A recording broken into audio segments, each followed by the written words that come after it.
Hi sir. ಯಾವಾಗ ಬಂದ್ರಿ? ಈಗಷ್ಟೇ ಬಂದೆ ಸರ್. ಏನಿಲ್ಲ ಸರ್, ಒಂದೇ ಒಂದು ಸೈನ್ ಮಿಸ್ ಆಗಿದೆ, ಅದಕ್ಕೋಸ್ಕರನೇ ಬಂದೆ. ಸೈನ್ ಮಿಸ್ ಹೌದು ಆಗಿದೆಯಾ? ಹೌದಾ? Okay sir.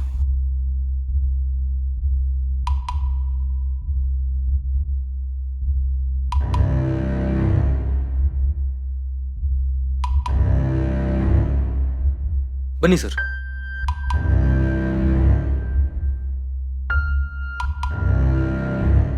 ಕೂತ್ಕೊಳ್ಳಿ. ಸರ್, ಕ್ಯಾಶ್ ವಿತ್ಡ್ರಾ ಮಾಡಿದ್ರಾ? ಅಯ್ಯೋ, ಈಗ ತಾನೇ ವಿಡ್ರಾ ಮಾಡ್ಕೊಂಡು ಅಲ್ಲಿಂದನೇ ಬರ್ತಾ ಇದ್ದೀನಿ. ಒಂದು ನಿಮಿಷ.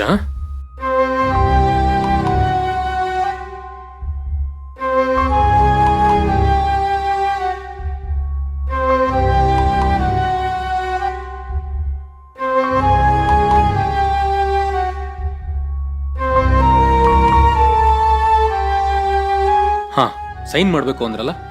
ಹಾಂ ಎಸ್ ಸರ್. ಇಲ್ಲಿ ಸೈನ್ ಮಾಡಿಬಿಡಿ ಸರ್. ಸರ್, ಮೇಡಮ್ ಮಗು ಎಲ್ಲೋಗಿದ್ದಾರೆ ಸರ್? ಹಾ, ಅವರು ಊರಿಗೆ ಹೋಗಿದ್ದಾರೆ. ಇವತ್ತು ನೈಟ್ ಬರ್ತಾರೆ. 9 ಗಂಟೆಗೆ ಹೋಗಿ ಕರ್ಕೊ ಬರ್ಬೇಕು. ಹೌದಾ? Okay sir.